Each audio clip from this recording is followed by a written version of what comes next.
长服务处外来了大批人马，其中一人从袋子里拿出鸡蛋，对着门口猛丢，随后又和朋友破坏竞选旗子，动手的正是爱心带釉面发起人的严维勋。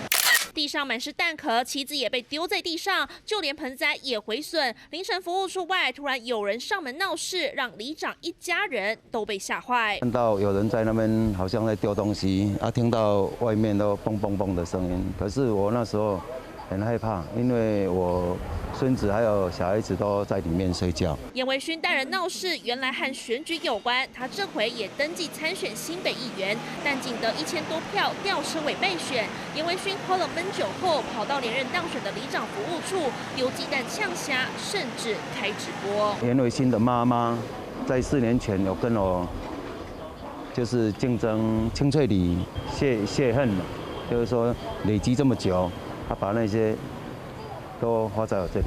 4年前吧，然后又加上这次选举啊，然后我变成听到菜市场有一些风声，一直说我是黑道，所以可能就是昨天也有小喝一点酒，然后就做出了不良示范这样子。对。然而双方几年前就有嫌隙，加上这次败选，严维勋气不过，怀疑是对方造谣才会上门理论。目前里长也决定提告，为了出气逞一时之快，就后杂服务处也让昔日塑造的好形象受到影响。3选张的申许商云新北仓报道。